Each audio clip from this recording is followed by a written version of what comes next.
But apparently the government thought it can fight a war with bluff and bluster and rhetoric without doing actual groundwork.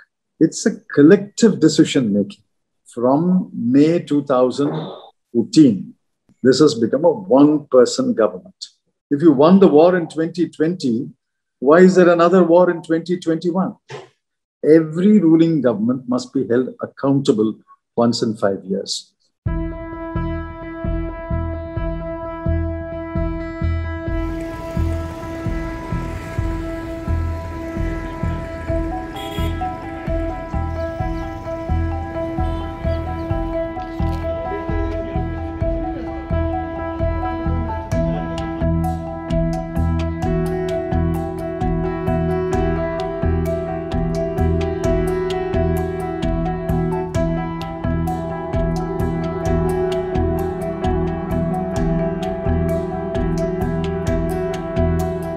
Covid की crisis को लेकर के आप लोगों ने जो भी सुझाव रखे थे उन सबको सरकार ने मान लिया, तो अब तो आप अप्रिशिएट करेंगे?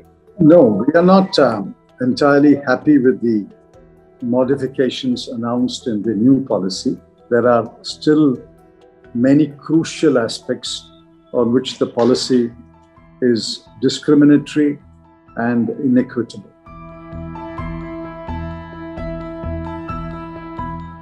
What upsets me most is there seems to be nobody in the government who understands simple arithmetic. The arithmetic that was taught to us in class 5 and class 8, apparently everybody in government has forgotten that arithmetic. Let's start with the goal of vaccinating 30 crore people by August 31st. If you started the vaccination on January 16, between January 16th and August 31st, you have about 7.5 months, including Sundays and holidays. So if you count every day between January 16th and August 31st, you will get about 225 days or so. In 225 days, if you want to inoculate 30 crore people, what does it mean? You do the division. That number is a humongous number, 13 lakh vaccinations a day without a break, which means the supply side must also have 13 lakhs of doses every day without a break. So where did they plan for this? The Serum Institute and the Bharat Biotech have limited capacity and they have to ramp up the production. Then there is the issue of procurement, distribution, and then vaccination. All this requires very careful planning and very careful coordination as if we are fighting a war. But apparently the government thought it can fight a war with bluff and bluster and rhetoric without doing actual groundwork. You still think that the vaccine shortage and the supply bottlenecks are going to continue for how long? 3 months? Yes, because the capacity of both Serum Institute and Bharat Biotech is limited. They need capital investment to increase the capacity. Even now, they have not reached full capacity. If they want to increase the manufacturing capacity, they need capital investment. And that's what they've been asking. So government, there is a source-based report, government has not announced it, that they are going to give 4,500 crore rupees to these two companies very soon. The 4,500 crore, please read the statement of the Ministry of Finance. It is supply credit. It's an advance payment for vaccines that will be supplied before the end of July. Supply credit. It will be used for procuring raw material, paying wages. It's like you're paying an advance to a shop to supply the goods over the next week. That doesn't add to the capital of the shop or the business. You can't increase manufacturing capacity through a supply credit. You need capital investment. Well, I don't know. Government has not said who they are in touch with. Import can only be by the remaining 5 or 6 manufacturers in the world who have got approved vaccines. Now, who have they negotiated with? Who has agreed to supply? What quantity have they agreed to supply? I don't know. Just to say I'm opening it up for import, are there export restrictions in that country? I don't know. Suppose the exporting country has placed restrictions on the manufacturer in that country, how will they export?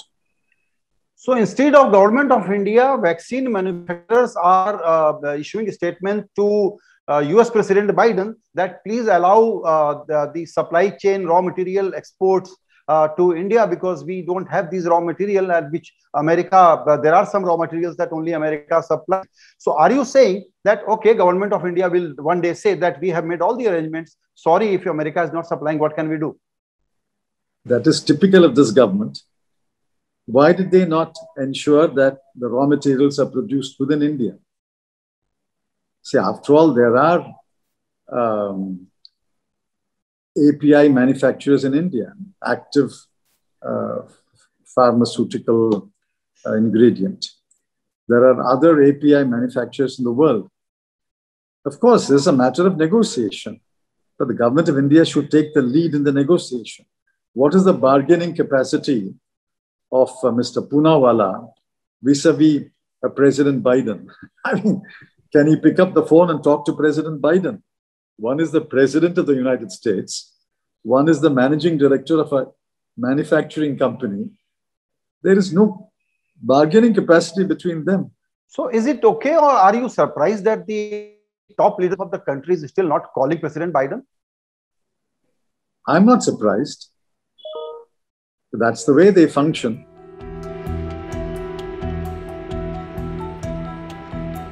It's a collective decision making. Unfortunately, in this government, from day one, from May 2014, and in particular, from May 2019, this has become a one-person government. All decisions have to be taken by one person. If that one person is away campaigning in West Bengal, there is nobody in the PMO to take the telephone call from the Chief Minister of Maharashtra. Only the telephone operator will tell the Chief Minister of Maharashtra, sorry, they called the party, the Prime Minister is away in West Bengal, and therefore we can't answer your call. Is that the way to fight the pandemic?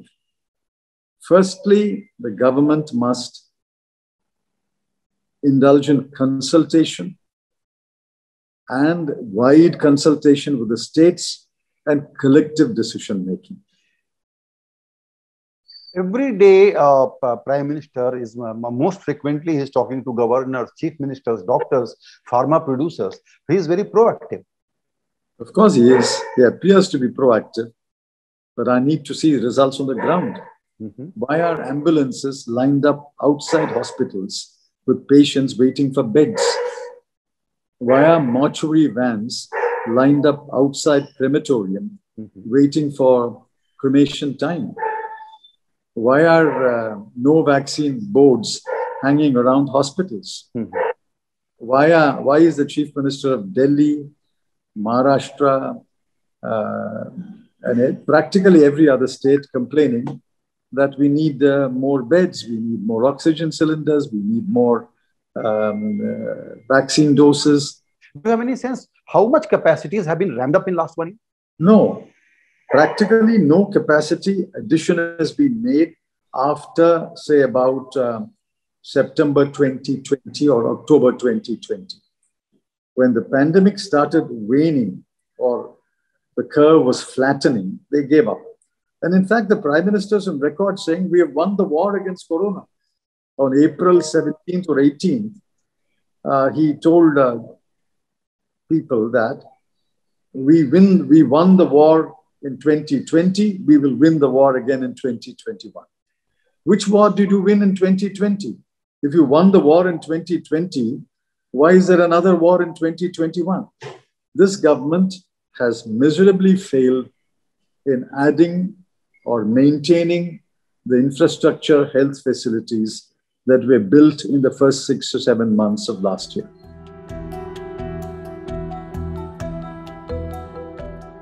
Which private sector?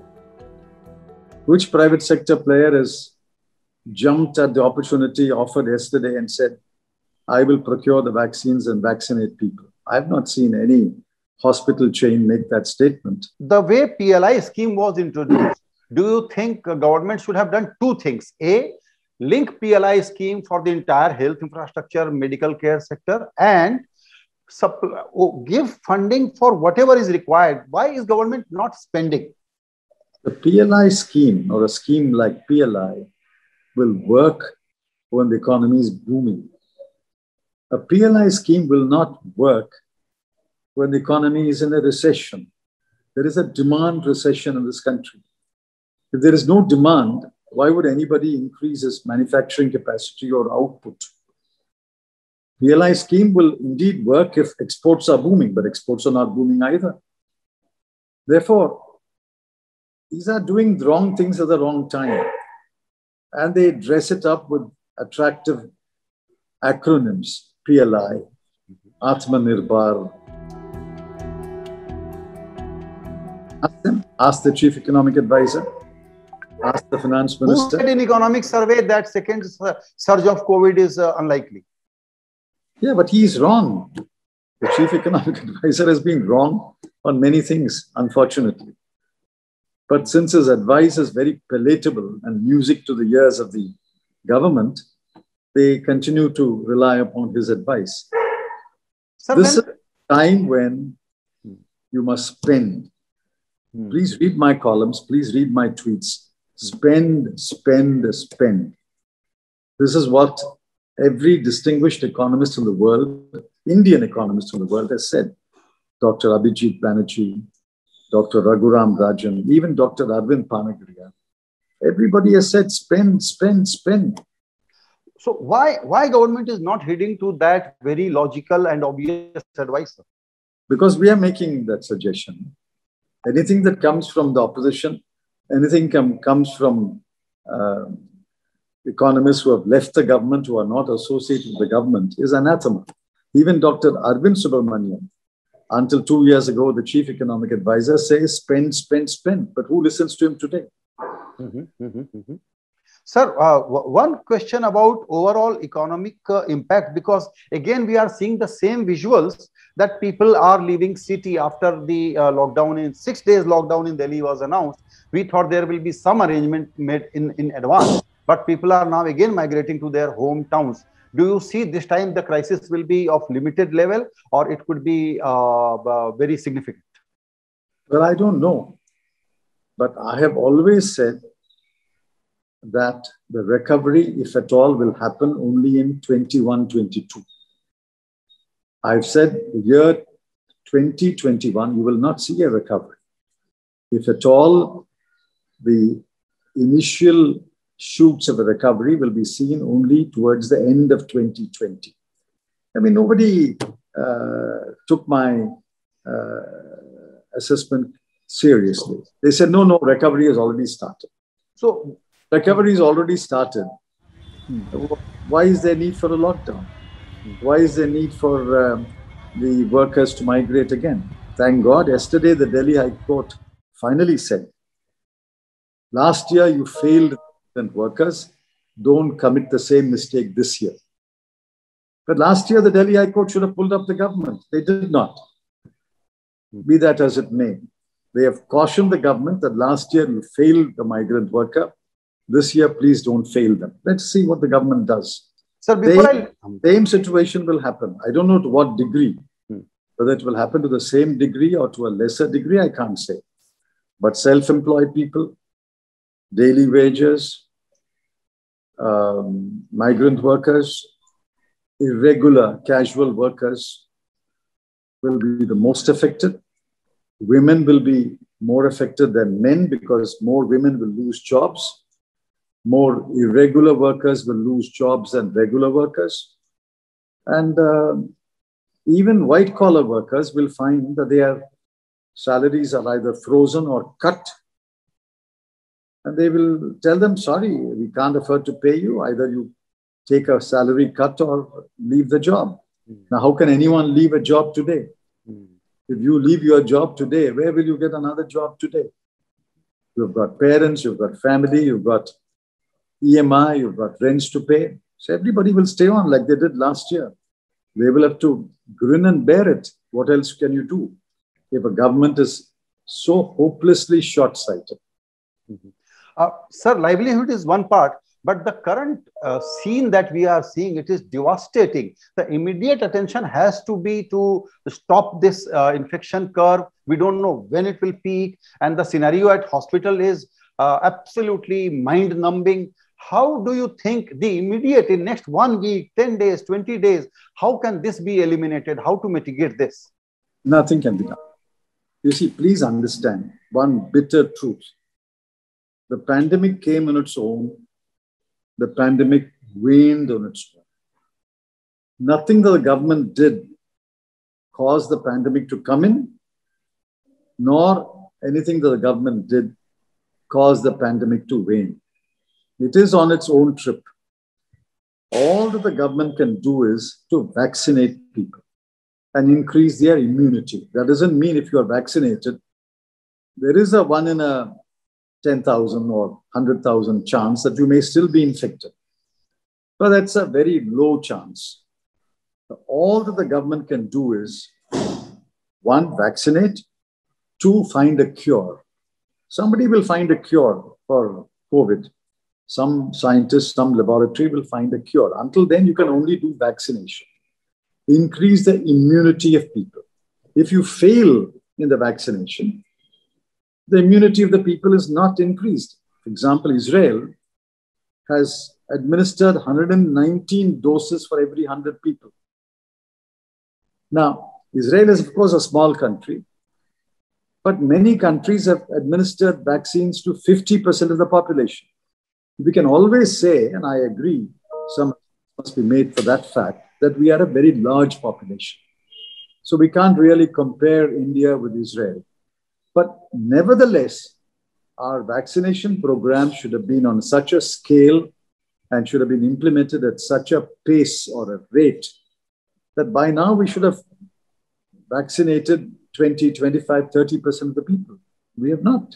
We have failed that. Unless we vaccinate about 50 to 60% of the people, I'm afraid we are at the mercy of the pandemic. It may go on its own, in which event we can say we lit diyas, we clanged the thalis, and therefore the pandemic went. I mean, if you want to believe in that kind of superstition, you can believe that. All that we can do is vaccinate people and pray that the pandemic will go away. If an economy is already contracted, say, minus 10% in 2021, that is ending March 21, if it is already contracted minus 10%, what does it matter if it contracts another 6% or 7% or 8%? It is a further contraction, isn't it? What argument is all this? These are all mindless arguments. So the GDP will be lower. Now, if it is further lower by 6% or 5% or 10%, it is still lower, isn't it? Per capita income will still be lower. Wages, incomes will still be lower. Consumption will be lower. Consumption of food will be lower. So everything will be lower, isn't it? What satisfaction are you getting by saying it won't be as bad as last year? A minus upon a minus is a minus. Does it become a plus? Right, sir. Last question before I let you go, sir. Please allow me to ask one question on politics, and that is election results, which are due on May 2nd. After this tragedy and devastation, if West Bengal is still goes BJP way, then nothing changes in terms of how to govern this country. Well, I'm hoping and praying West Bengal will not go the BJP way. Let's see. I'm not a psephologist. I'm not a prophet. I'm not an astrologer.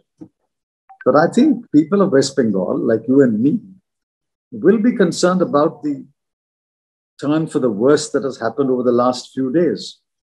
There are still round 6, round 7, round 8.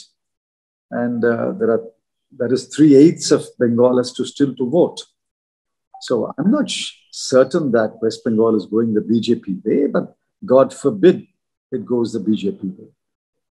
So the behavior of a ruling establishment is such, I have asked this question earlier also to you, that performance has nothing to do with my electoral outcome. So I am not worried, you keep complaining. Yes.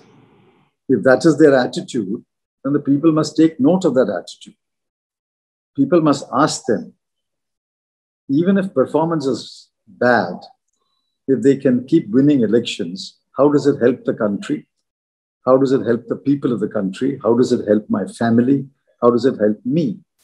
And I think people must decide to vote in a manner where you will hold every government accountable. It's not only BJP. Every ruling government must be held accountable once in 5 years.